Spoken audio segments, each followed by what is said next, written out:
You too. Welcome back. It's your brother in Christ, Weston. Thanks for joining me today. So today's article comes out of Zero Hedge. Let's get into it. Peter Schiff, stock up now. Inflation could get very ugly. Pause. I have been talking about this. I have been talking about rising prices, digital currencies, the fall of the dollar, economic collapse. This is all happening in a year and 10 months. Especially I would say in the last 10 months that we've had a new president, right? And I'm not trying to defend Trump by any means, because Trump had his own issues, but it's clear as day that everybody can see our current administration and the things they're doing. It seems like you have to ask yourself, what are they doing and what's happening to America under this 4 years of control? So let's get into it. The price of pretty much everything is rising precipitously. The CPI, I don't even know what that means, for September came in above expectations with a month-to-month increase of 0.4%. Peter Schiff appeared on Unfiltered with Dan Bongino to talk about inflation and the Nadebs. I say his name backwards just in case it's a trigger word on YouTube. America.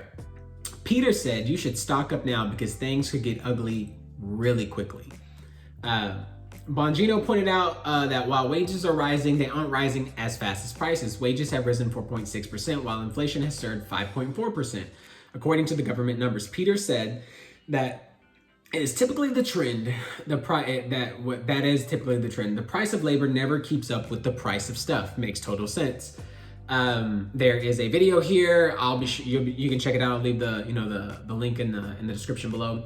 Peter said the real problem is during and after the C word, a lot of Americans stopped working. Unfortunately, they didn't reduce their spending because the government made the mistake of replacing the incomes they lost with new money at the Federal Reserve that was printing. So we were making fewer things to buy, but everybody had more money to buy stuff. And so prices just went ballistic, and they're going to keep going up. Bongino pointed out that the rich have accounts and hedge mechanisms to shield themselves from the impacts of inflation.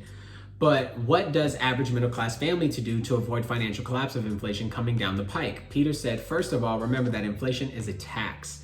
So when the Nadeb admin says they're not taxing people that make less than $400,000, they're hitting them with a huge inflation tax. So how do you avoid it? Peter said, stock up now.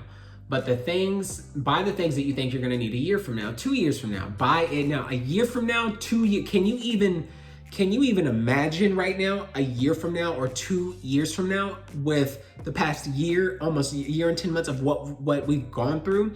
Not just in America, I'm talking about the entire world, volcanoes erupting, crazy hurricanes, natural disasters, tornadoes, riots, protests, civil unrest, the wickedness of people going after people, the language that people have used, the freedoms that we have lost in terms of freedom of speech, that I have to curb what I say on here just to survive. In America, see what I'm saying? Can you even, I can't even imagine a year or two from now what that even looks like. Like, I don't know, but here's somebody who knows way more than me and probably knows things that he's probably not telling us. I have no idea. I'm not trying to go against his character. What I'm saying is that things that maybe he's allowed to say, not allowed to say, I have no idea, but he knows probably way more than I do and understands way more than I do. Saying buy stuff a year from now to 2 years. Buy it now, especially the stuff that is non-perishable. Because in the future, stuff is going to be in even shorter supply than it is now. But prices are gonna be much higher, so why wait for prices to go up? Just buy the stuff that you need while it's available and a lot less expensive than it's gonna be pretty soon. Bongino said we have plenty of historical examples that show us that inflation problem can get very ugly very quickly if we don't get our arms around it. Just look at what happened to the Weimar Republic. Peter said it will get ugly and there's really no way to get our arms around it. It will get ugly and there's no way to control it. I think we're going to reap the whirlwinds of winds that we have been sowing. And you have to go back to the 1970s to see inflation anywhere near this bad. The problem is we're already at a point that we were at the latter part of the 1970s. We're just getting started. So we're going to be looking at serious annual inflation rates in the double digits. Imagine how high the officials would be if the government was actually measuring them accurately. Because we're not keeping track of the prices using the same CPI that we had used back in the 1970s, we were doing now really understates the true degree to what the prices are rising. And so Americans are feeling the pain of inflation to much a greater degree than it's being reflected in the official numbers. Now, when I was going over this article, when I was reading it and even looking at the title, I immediately thought of Revelation 6. And we are going to read Revelation 6, pull up the Bible Gateway here. I'll be sure to put a picture up here for you guys.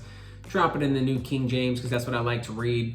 And we are going to talk about the 7 seals right quick. And so I don't believe the 7 seals have been opened. I believe we are seeing precursors as to what the 7 seals will be and how bad it's going to get.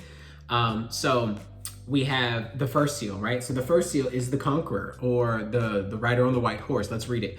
Now I saw when the Lamb opened one of the seals, and I heard one of the 4 living creatures saying with a voice like thunder, "Come and see." And I looked, and behold, a white horse, and he who sat on it had a bow, and a crown was given to him, and he went out conquering and to conquer.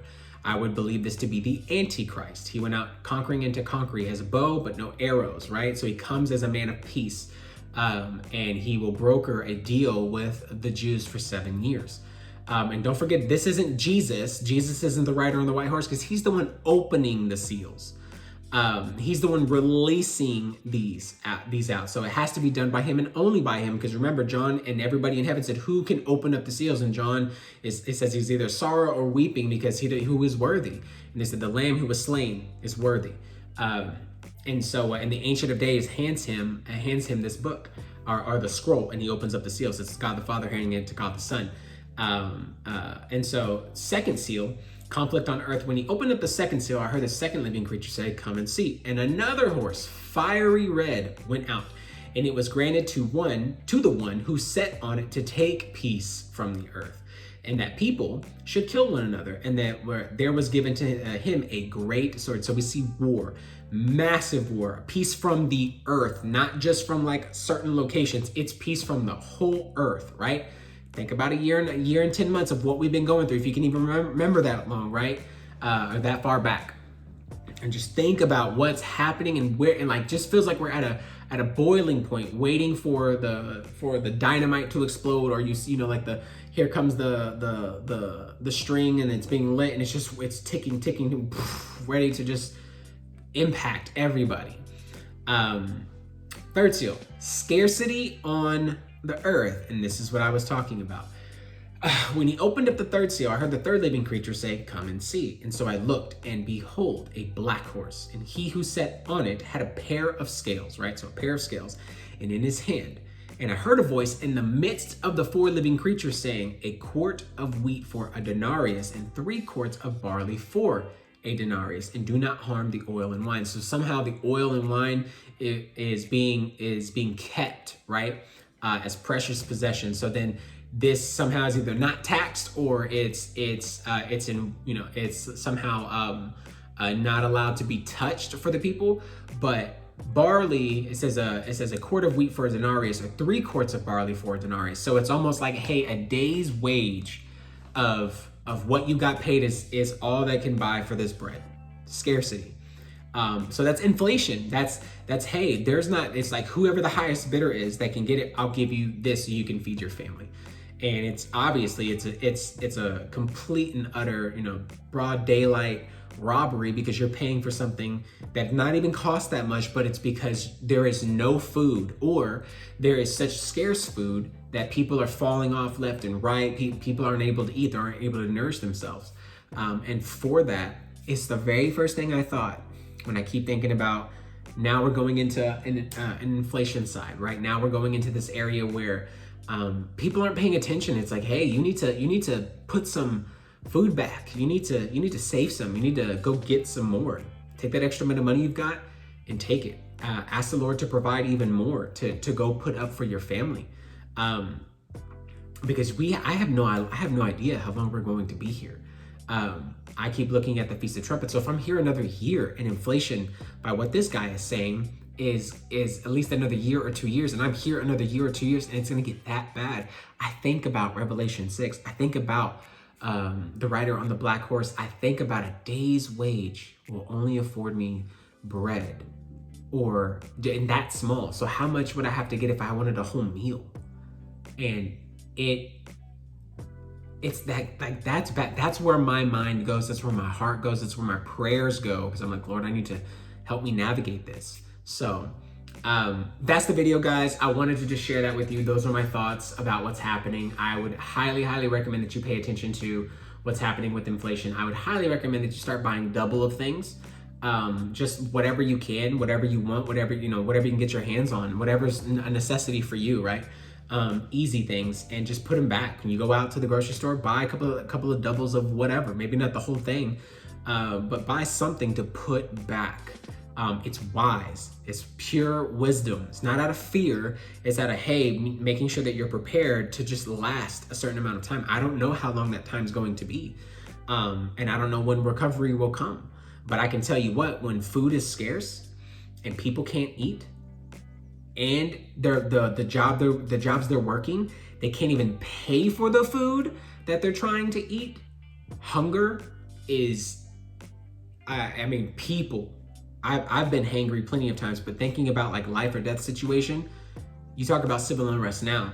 Just wait till people will start breaking into your house, your next door neighbors, or something like that. And if you don't think that that can happen, you don't need to watch movies for this. You just need to realize the wickedness of people's hearts and the history of what's happened from the beginning of time to where we are today. And it's clear as day that this is a full-on scenario. Defending your own house. Like, hey, what if you have a ton of food and somebody knows it? See what I'm saying? I need water, I need food, and it's not because they want to come in and hey, thank you for giving this to me. They're gonna come in and take it and steal it. And who else? I'm just telling you, when you need food, you need nourishment, and you can't get that, and then you watch your family start to slowly deteriorate because they can't eat, or you can't even afford it, what do you think's gonna happen? So anyways, guys, I'll leave you with that.